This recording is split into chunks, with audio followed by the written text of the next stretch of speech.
Hello friends, कैसे हैं आप सब। आई होप आप सब अच्छे होंगे। फ्रेंड्स, आज मैं बताऊंगी सुषुम्ना नाड़ी में कैसे काम किया जाता है और क्या बेनिफिट होते हैं, क्या नुकसान होते हैं। ये जानना हमारे लिए बहुत ज़रूरी है कि उसके फ़ायदे क्या हैं और नुकसान क्या हैं।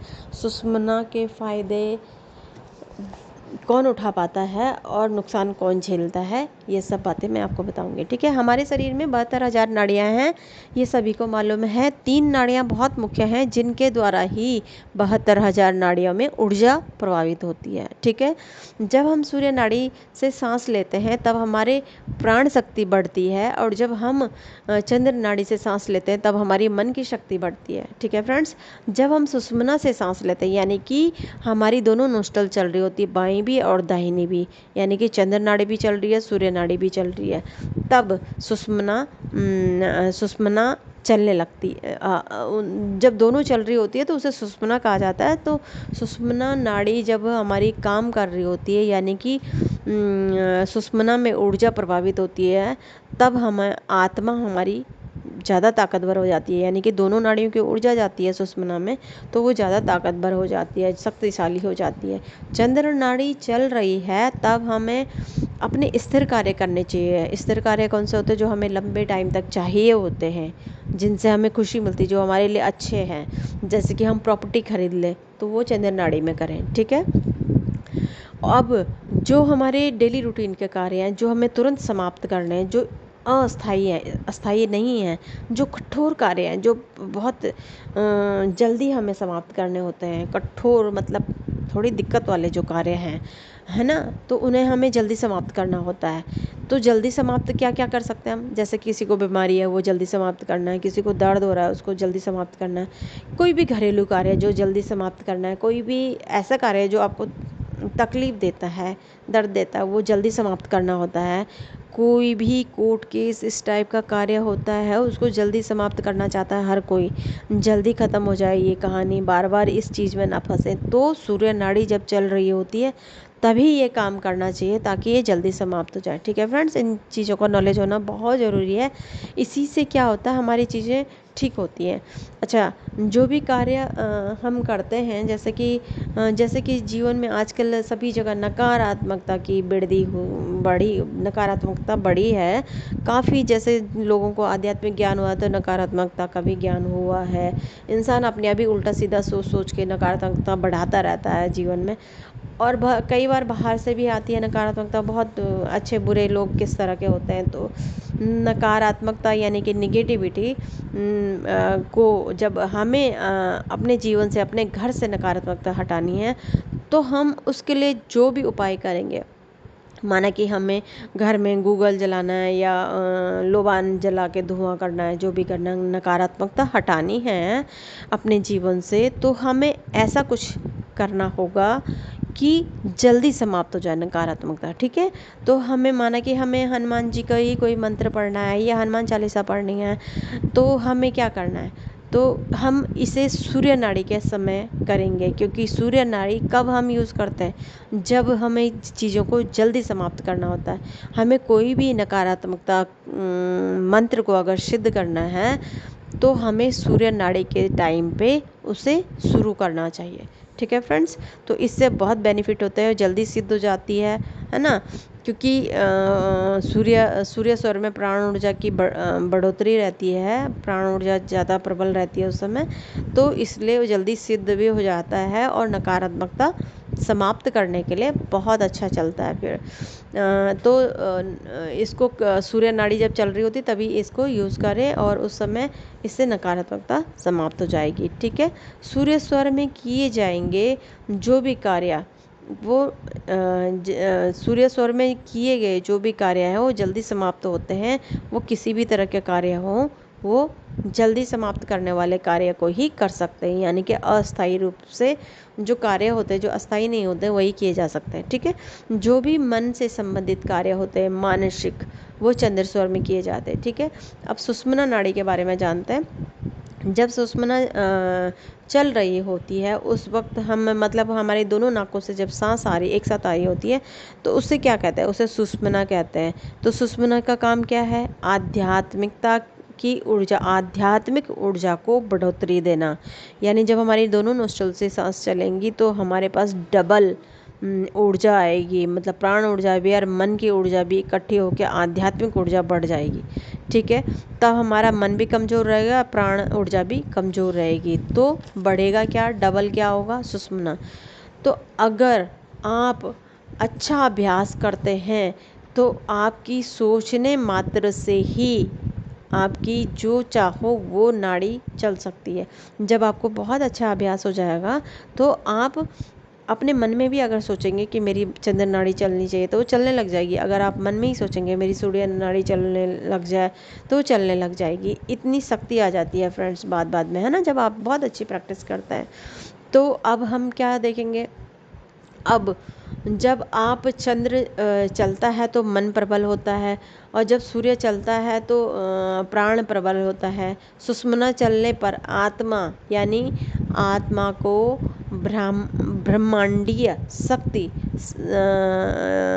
प्राप्त होने लगती है, प्रबल होती है उसकी आत्मा की, या ब्रह्मांडीय शक्ति उसकी प्रबल होती है, मतलब बढ़ जाती है बहुत ज़्यादा। ठीक है, बड़े से बड़ा। अच्छा, एक और चीज़ नहीं, सुषुम्ना जागृत होने से अगर आप योगी हैं तो मतलब साधु हैं, संत हैं, आध्यात्मिक हैं, आप आध्यात्मिक चीज़ों में ज़्यादा वो रखते हैं, पूजा पाठ वाले ज़्यादा हैं, तो आपकी सुषुम्ना चलने से योग में आपका बहुत महत्वपूर्ण कार्य करेगी, ये बहुत अच्छा काम करेगी, बहुत महत्वपूर्ण होती है सुषुम्ना योग साधना के लिए। ठीक है, और चेतन में लगा सकते हैं आप इसको। सुषुम्ना में ध्यान लगने लगता है जब हम, अच्छा, कोई भी मेडिटेशन हो, किसी भी तरह का आपने कोर्स कर लिया, आपने टैरो रीडिंग कर ली, आपने हीलिंग सीख ली, आपने स्वाध्याय सीख लिया, या आपने कुछ भी चीज़ें जो कि मेडिटेशन से संबंधित हैं, जैसे कि आप साधना कर रहे हैं किसी भी चीज़ की, या आप किसी चीज़ को सिद्ध कर रहे हैं, है ना, किसी भी तरह की शक्ति आप पाना चाह रहे हैं, तो आपके लिए मेडिटेशन बहुत इम्पोर्टेंट होता है। और मेडिटेशन कब काम करता है, जब आपकी सुषुम्ना चलती है, जब आपकी सुषुम्ना जागृत होगी, सुषुम्ना चलने लगेगी, तभी आपका ध्यान लग पाएगा, तभी आप जीरो थॉट में पहुंच पाएंगे। तो फ्रेंड्स, सुषुम्ना जागृत होने, ये तो योगी के लिए बहुत इम्पोर्टेंट है, या सभी के लिए, उन सभी के लिए जो ध्यान साधना करते हैं या करना चाहते हैं, तो उनके लिए सुषुम्ना का जागृत होना बहुत ज़रूरी है। कभी कभी क्या होता है, सुषुम्ना कुछ ही मिनट के लिए चलती है, किसी नॉर्मल इंसान की कुछ ही मिनट के लिए चलती है, लेकिन जो ध्यान मेडिटेशन करते हैं उनकी कुछ कई मिनटों के लिए चलती है, आधा घंटा, 1 घंटा, 4 घंटे, 5 घंटे, इस तरह से। कभी कभी किसी की तो 1 दिन, 2 दिन, 4-5 दिन या काफ़ी टाइम तक चलने लगती है सुषुम्ना। लेकिन अगर योगी हैं तो बहुत बेनिफिट है। अगर आप भोगी हैं, अगर भोगी व्यक्ति इस नाड़ी के चलते समय नकारात्मक कार्य ही करेगा, क्योंकि इस समय वो कुछ और, तो उसका तो ध्यान है ही नहीं ना, ईश्वर में ध्यान तो है ही नहीं भोगी का। भोगी कौन होता है, ग्रस्त वाले सभी नहीं होते हैं भोगी, मतलब जो भी योग साधना नहीं जानते हैं वो सब भोगी माने जाते हैं, है ना। तो वो नकारात्मक चीज़ों को ही सोचेंगे। और आपको मालूम है कि सुषुम्ना जब जागृत होती है तो पावर बहुत डबल से डबल हो जाती है। ठीक है, तो क्योंकि इसका ज्ञान होना बहुत ज़रूरी है, तभी आप अपनी सुषुम्ना को जागृत करें। ठीक है, तो अब है क्या, योगी हो गया, भोगी हो गया। अब जो अपराधी होते हैं वो अपराध कैसे करते हैं, भोगी में ही अपराध का आता है। बड़े से बड़े अपराध, जैसे किसी का मर्डर ही किसी ने कर लिया, कुछ भी कर लिया, कितना भी बुरा काम कर लिया, तो वो सुषुम्ना जागृत जब होती है तभी कर पाता है। अगर सुषुम्ना जागृत नहीं होगी तो नहीं कर पाएगा। जो लोग ये इस तरह के काम करते हैं वो सुषुम्ना में ही चलते हैं, सुषुम्ना ही उनकी जागृत होती है, तभी इस तरह के काम किए जाते हैं, कर पाते हैं। अगर सुषुम्ना नाड़ी नहीं चल रही है तो वो नहीं कर पाएंगे, कभी भी नहीं कर पाएंगे। तो इसलिए सुषुम्ना को जागृत करना ज़रूरी है या नहीं है, ये अपनी सोच पे निर्भर रखें आप। ठीक है फ्रेंड्स, तो आपको साधना ध्यान वगैरह अगर आप कर रहे हैं तो आपके लिए अच्छा है। सुषुम्ना जागृत होनी चाहिए, क्योंकि आप अपने अपनी ध्यान आत्मा को परमात्मा से मिला सकते हैं, क्योंकि आपको ज्ञान है, क्योंकि आप उस चीज़ में आगे बढ़ रहे हैं। तो शुरू में कोशिश करें कि एकदम आप सुषुम्ना में न जाएं, बहुत आगे बढ़ाने। सुषुम्ना कब जागृत होती है? जब हम जो लोग सीधे त्राटक कर लेते हैं, मतलब बिना सोचे समझे त्राटक में चले जाते हैं, बिना सोचे समझे एकाग्रता अपने मन में एकाग्र लाने के लिए किसी बिंदु में लगातार त्राटक कर रहे हैं, या किसी के जीवन में कोई प्रॉब्लम आई है, किसी के जीवन में कोई दुख है, वो लगातार उसी दुख को सोचता जा रहा है, सोचता जा रहा है, तो एकाग्र हो गया उस चीज़ के लिए, तो उसकी सुषुम्ना जागृत हो जाती है। जब सुषुम्ना उसकी जागृत होगी तो अपराध उसके मन में आएगा ही आएगा। तो इसलिए सोच समझ के आप किसी चीज़ में ध्यान लगाएं, ये किसी भी बुरी परिस्थिति को बार बार याद न करें। ठीक है फ्रेंड्स, तो सुषुम्ना नाड़ी के द्वारा कुंडलिनी शक्ति चलती है। तो कुंडलिनी शक्ति आप सब ने सुना होगा कि कुंडलिनी शक्ति को जल्दी से जागृत नहीं करना चाहिए जब तक आपको संपूर्ण ज्ञान नहीं हो जाता है किसी चीज़ का। अगर योगी नहीं है तो व्यक्ति सुषुम्ना उसको नुकसान ही देगी। योगी का सुषुम्ना ज़्यादा देर तक चल सकती है, योगी की काफ़ी देर से चल भी सकती है और चला भी सकता है ना सुषुम्ना को।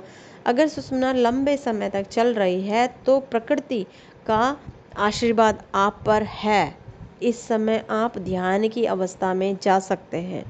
ठीक है, सुषुम्ना ही एकमात्र ऐसी नाड़ी है जिससे आप ध्यान साधना में प्रवेश कर पाते हैं, जिससे आप अपना जीवन सुधार सकते हैं। आध्यात्मिक लोग है ना, जो लोग पहले से ही साधना कर रहे हैं उनके लिए ही है। बाकी जो भोगी व्यक्ति हैं, जो ये सब नहीं जानते हैं, तो कृपया वो सुषुम्ना को जागृत करने की कोशिश ना करें, अपनी कुंडलिनी में ना ध्यान लगाएं अभी। ठीक है, अगर आप नए नए भी हैं, अभी आपको ज़्यादा ज्ञान नहीं है, तो आप सुषुम्ना की तरफ ध्यान ना दें, यानी कि कुंडलिनी शक्ति को जागृत ना करें अभी। ठीक है फ्रेंड्स, अगर आप यह नहीं जानते हैं तो नाड़ी आपको अपराध करने के लिए आगे बढ़ाएगी, है ना। जब आप किसी एक वस्तु पर ध्यान लगाते हैं तो सुषुम्ना जागृत होती है। मैंने बताया आपको, प्राणायाम के माध्यम से सुषुम्ना जागृत होती है। दो, जब आप किसी और चीज़ में ध्यान लगाते हैं तो 2 टाइप का हो गया।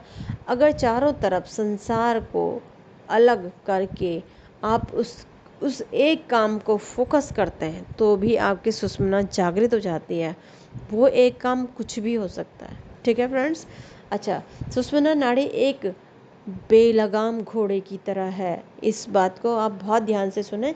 सुषुम्ना नाड़ी एक बेलगाम घोड़े की तरह है, यानी कि जंगली घोड़ा जिसे कह सकते हैं आप। एक हॉर्स वो होता है, एक घोड़ा वो होता है जिसे हम पालते हैं, वो हमारे अनुसार चलता है। एक जंगली होता है जिस पे कोई लगाम नहीं है, वो जो चाहे वो कर ले, जितना तूफान मचाना चाहे, आतंक मचाना चाहे, कर सकता है, क्योंकि सुषुम्ना नाड़ी ही वही है जो मतलब उसको बेलगाम घोड़ा समझे, जो कि जीवन को तहस नहस भी कर सकता है, कितना बड़ा अपराधी बना सकता है। सुषुम्ना जागृत वाले इंसान बहुत बड़ा अपराधी भी बन सकता है अगर उसको ज्ञान नहीं है। अगर वो अध्यात्म से जुड़ा है, मेडिटेशन करता है, तो उसके लिए बहुत अच्छा है, बहुत फलदायी है।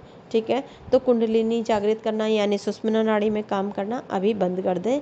किन किन चीज़ों से होती है बता दिया मैंने आपको। किसी चीज़ में गहरा ध्यान ना करें, किसी प्रॉब्लम में गहरा ध्यान ना करें, किसी प्राणायाम से भी एकदम से न जगाएं सुषुम्ना में ज़्यादा, इतना ज़्यादा प्राणायाम भी ना करें कि लिमिट पार हो जाए। प्राणायाम की एक सीमा है 5 मिनट। 5 तरह के प्राणायाम हैं जो 5-5 मिनट के ही हैं। उससे ज़्यादा अगर एक प्राणायाम को आप करते हैं तो आपकी सुषुम्ना जागृत होना संभव है ना। और एक और चीज़ मैंने आपको बताई, जैसे कि त्राटक सिखाया जाता है। मतलब आपने कुछ भी ज्ञान नहीं लिया और आपने सीधे त्राटक कहीं वीडियो में ही देख लिया, त्राटक में काम कर, त्राटक के फ़ायदे बता दिए किसी ने, और आपने आराम से त्राटक में काम करने, तो वो आपकी सुषुम्ना को जागृत करेगा और आपको दिक्कतें शुरू हो जाएंगी। इसलिए सुषुम्ना को एकदम से जागृत ना करें। ठीक है फ्रेंड्स, तो किसी चीज़ को भूल नहीं पा रहे हैं तो वो सुषुम्ना जागृत कर सकती है, इस चीज़ का ध्यान रखें। हाँ, एक चीज़ में ये जो कंसंट्रेट जो आजकल वर्ड है, यही है ध्यान साधना। ठीक है, सुषुम्ना चलाना मतलब हजारों गुना स्पीड पकड़ना होता है। ठीक है फ्रेंड्स, इस बात का बहुत गहराई से ध्यान रखें कि किसी भी चीज़ की स्पीड पकड़ना, अगर आप योगी हैं तो आप उसका स्पीड पकड़ेंगे तो अच्छा है आपके लिए। अगर आप थोड़ा ज्ञान आपको कुछ प्राप्त हुआ है, कुछ आप नॉलेज आपको है, तो भी आपके लिए फ़ायदेमंद ही है, क्योंकि आप निगेटिव तो सोचेंगे नहीं। अगर आपको ध्यान साधना या इनसे सब चीज़ों का ज़्यादा ज्ञान नहीं है तो आपकी सुषुम्ना 1000 गुना ज़्यादा स्पीड पकड़ेगी और नुकसान होने की संभावना रहेगी। इसलिए इस बात का ध्यान रखें। ये तीनों नाड़ियाँ हमारे मूलाधार चक्र से आज्ञा चक्र तक जाती हैं। ठीक है, आज्ञा चक्र तक जाती हैं। तो ये कैसी हैं?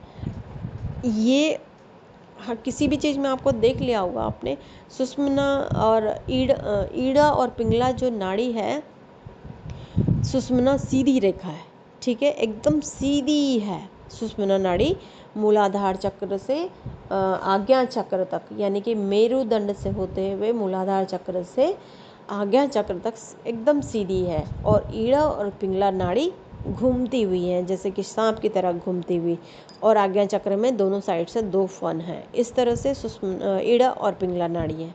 ठीक है फ्रेंड्स, तो ये तीनों नाड़ियाँ कहाँ मिलती हैं? आज्ञा चक्र में। तो आज्ञा, अभी मैंने कहा कि बहुत सारे लोग आज्ञा चक्र को जागृत करते हैं, तो देखिए आप सोचिए ना, ईड़ा नाड़ी भी वहीं पर है और पिंगला नाड़ी भी 2 फन की तरह दोनों नाड़ियाँ हैं, और वहीं पर आपकी सुषुम्ना नाड़ी भी है। जब ईड़ा और पिंगला में कम प्रवाह रहेगा, कम रहेंगी, तो सारा प्रबलता, सारी शक्ति किस में होगी? सुषुम्ना में होगी। और आज्ञा चक्र जब जागृत होगा तो खतरनाक साबित हो सकता है। अगर ज्ञान नहीं है तो उसका इस्तेमाल करना, सही इस्तेमाल करना नहीं आता है, तो आज्ञा चक्र को जागृत ना करें एकदम से। ठीक है, तो सातों चक्रों में आप काम करें, सिर्फ आज्ञा चक्र में ही काम ना करें। आप अपने शरीर के सातों चक्रों में काम कर सकते हैं। आप अपने 24 पॉइंट में काम कर सकते हैं।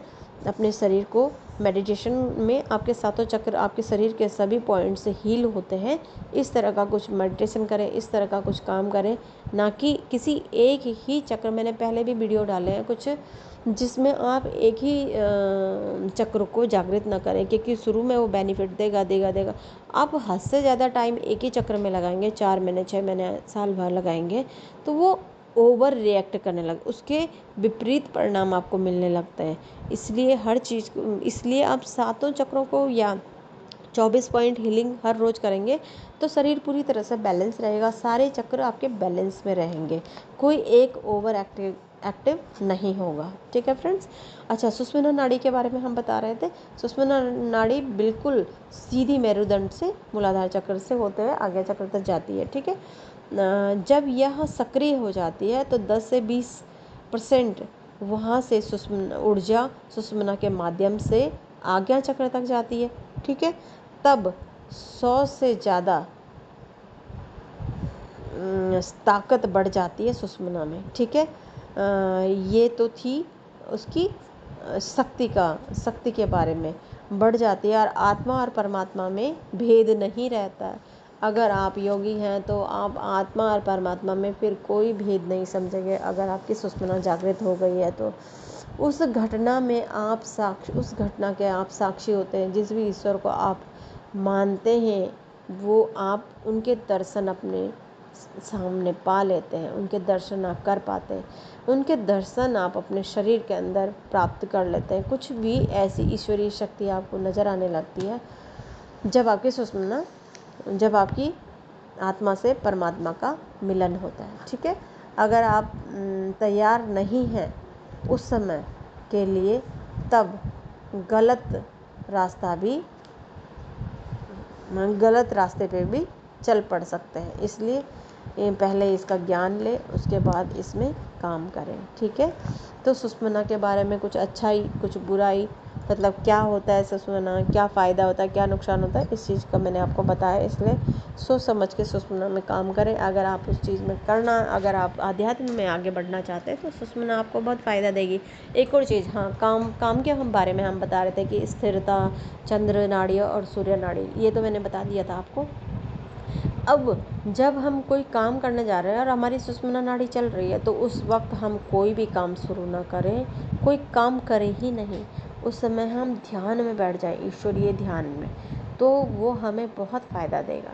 ठीक है फ्रेंड्स, इसलिए इस बात का ज़रूर ध्यान रखें कि सुषुम्ना जब चल रही है, यानी कि आपके दोनों नोस्ट्रल से जब सांसें चल रही हैं, तब आप बिल्कुल भी कोई भी काम ना करें। ठीक है फ्रेंड्स, बिल्कुल भी नकारात्मक बात ना सोचें। उस वक्त आप ईश्वर के, सिर्फ और सिर्फ ईश्वर के बारे में ध्यान लगाएं। ठीक है फ्रेंड्स, तो आज के लिए इतना ही। Thank you so much.